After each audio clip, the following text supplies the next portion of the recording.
बच्चों, कैसे हो आप सब।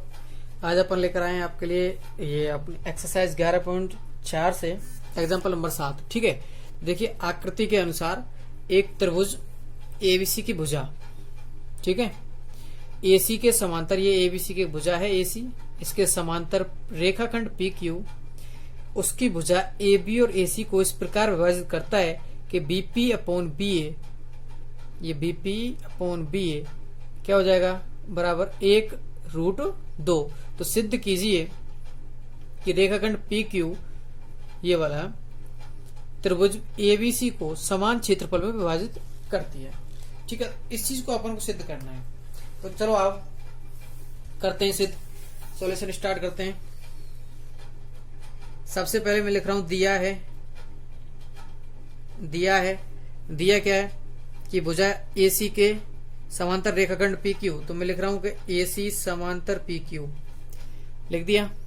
ठीक है, उसके बाद अब बात करते हैं अपन कि ये किस प्रकार विभाजित कर रहा है कि बीपी अपॉन बी ए, ये भी अपने पास दिया है, बीपी अपॉन बी ए बराबर 1√2। ठीक है, उसके बाद अपन को सिद्ध क्या करना है, ये लिखना है, सिद्ध करना है। सिद्ध क्या करना है, सिद्ध करना है अपन को कि पी क्यू त्रिभुज एबीसी को समान क्षेत्रफल में विभाजित करती है। देखिए एबीसी के ये दो टुकड़े, ठीक है, तो मैं लिख रहा हूं कि त्रिभुज एबीसी का क्षेत्रफल बराबर, अगर मैं इसको इसके बराबर सिद्ध कर दूं तो इसका मतलब ये हुआ कि पी क्यू समान दो भागों में विभाजित कर रही है। तो मैं लिख देता हूं बराबर समलंब चतुर्भुज ए सी क्यू पी या ए पी क्यू सी, समलंब चतुर्भुज ए पी क्यू सी का क्षेत्रफल, इन दोनों का क्षेत्रफल अगर अपन बराबर सिद्ध हो जाता है तो अपन कह सकते हैं कि पी क्यू त्रिभुज एबीसी को समान क्षेत्रफल में विभाजित करती है। तो देखिए आइए करते हैं इसका सॉल्यूशन। सॉल्यूशन में मैं लिखता हूं इसका उत्पत्ति में देखिए सबसे पहली बात अपने पास दिया क्या है कि ये दोनों समांतर हैं, तो चूंकि एसी समांतर पी क्यू, तो मैं लिख देता हूं कोण 1, इसको नाम दिया 2, इसको नाम दिया 3 और इसको नाम दिया मैंने 4। तो मैं लिख देता हूं तिर्यक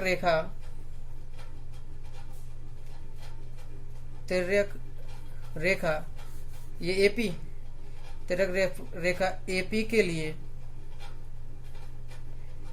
संगत कोण 3 बराबर कोण 4 मैंने लिख दिया, ये अपने समीकरण नंबर 1। ठीक है, अब ऐसे ही अपन करेंगे कि देखिए तिर्यक रेखा कौन सी, तिर्यक अपने पास देखना है डायग्राम में, तिर्यक रेखा एसी समांतर पी क्यू है, तो तिर्यक रेखा में क्यूसी ले लेता हूं। क्यूसी के लिए संगत कोण क्या है, कोण 1 बराबर कोण 2, समीकरण नंबर 2। ठीक है, तो देखिए अब मैं बात करता हूं तो दोनों त्रिभुजों की। तो देखिए क्या होगा कि त्रिभुज एबीसी एवं त्रिभुज पीबीक्यू में, भाई एबीसी एवं पीबीक्यू, तो अपन बात कर रहे हैं अपने पास क्या दिया गया है कि कोण 1 बराबर कोण 2, इसके लिए कोण 2 है, इसके लिए कोण 1 है। ठीक है, और इसके लिए कोण 4 है और इसके लिए कोण 3 है। देखिए एबीसी में कौन सा बना हुआ है, तो यहाँ पर 2 है और यहाँ पर 4 है, तो मैंने 2 4 उधर लिखे हैं और 3 और 1 इधर है, तो 3 और 1 इधर लिख दिए। ये क्या थे, संगत समीकरण, संगत कौन थे, तो मैंने लिख दिया समीकरण 2 से और समीकरण 1 से। ठीक है, तो देखिए अब मैं लिख सकता हूं कि इसलिए ए समरूपता से त्रिभुज ए बी सी समरूप होगा त्रिभुज पी वी क्यू के। अब ये दोनों त्रिभुज क्या हो गए अपने, समरूप हो गए, तो इसलिए संगत भुजाएं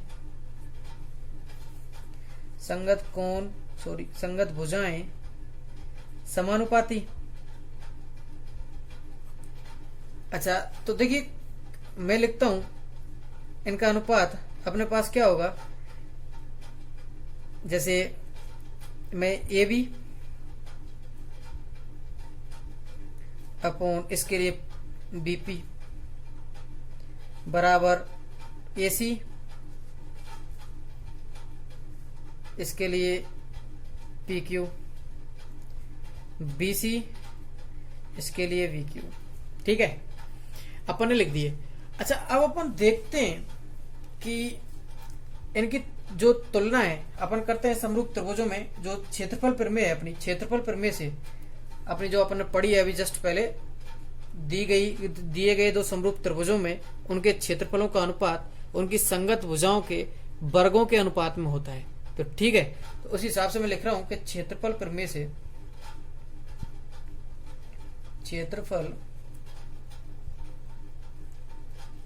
से क्या होगा, देखिए त्रिभुज एबीसी है इसका, और त्रिभुज एपीक्यू इसके लिए। ठीक है, तो इसलिए लिख रहा हूं कि क्षेत्रफल प्रमेय से त्रिभुज ए बी सी का क्षेत्रफल अपॉन त्रिभुज पी वी क्यू का क्षेत्रफल बराबर होगा इनकी संगत भुजाओं के वर्गों के। तो ए बी अपॉन बीपी का स्क्वायर, लेकिन अपन को पता है ए बी अपॉन बीपी अपने लिए बीपी अपॉन बी दिया हुआ है 1/√2, तो मैं इसको रिवर्स करके लिख सकता हूं। इसलिए त्रिभुज ए बी सी का क्षेत्रफल अपॉन त्रिभुज बी वी क्यू का क्षेत्रफल हो जाएगा अपने पास ए बी के लिए, और ए बी अपॉन बीपी को मैं लिख सकता हूं क्या, √2/1 अपने पास दिया गया है। तो देखिए स्क्वायर चढ़ा दिया मैंने, तो ये आ जाएगा अपने पास भाई √2 का स्क्वायर करेंगे 2/1। तो मैं बजरूना कर रहा हूं, तो त्रिभुज एबीसी का क्षेत्रफल, त्रिभुज एबीसी का क्षेत्रफल बराबर 2 गुना त्रिभुज पी वी क्यू का क्षेत्रफल।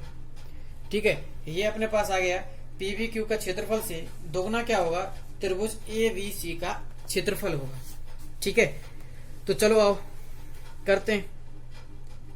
अच्छा, अब अपन बात करते हैं, अपन से पूछा क्या है कि एबीसी का क्षेत्रफल बराबर होगा समलंब चतुर्भुज ए पी क्यू सी का क्षेत्रफल के बराबर होगा, 2 हिस्सों में डिवाइड करता है। तो इसलिए अब मैं लिख रहा हूं, तो देखिए क्या लिख सकता हूं कि चतुर्भुज ए पी क्यू सी का क्षेत्रफल बराबर होगा त्रिभुज ए बी सी का क्षेत्रफल।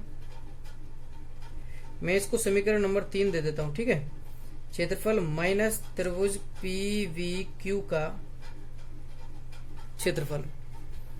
अच्छा, इन दोनों के क्षेत्रफल के अंतर के बराबर होगा, तो मैं त्रिभुज एबीसी का क्षेत्रफल को, त्रिभुज ए बी सी का क्षेत्रफल क्या है अपने पास, 2 गुना त्रिभुज पी बी क्यू का क्षेत्रफल माइनस त्रिभुज पी बी क्यू का क्षेत्रफल। ठीक है, तो देखिए अब मैं घटाता हूं कि 2 में से ये एक पी बी क्यू गया, तो क्या बचेगा, त्रिभुज पी बी क्यू का क्षेत्रफल, इधर क्या आएगा, चतुर्भुज ए पी क्यू सी का क्षेत्रफल। तो यही अपन को सिद्ध करना था, चतुर्भुज ए पी सी क्यू का क्षेत्रफल बराबर त्रिभुज ए बी सी का क्षेत्रफल। ठीक है, इति सिद्धम।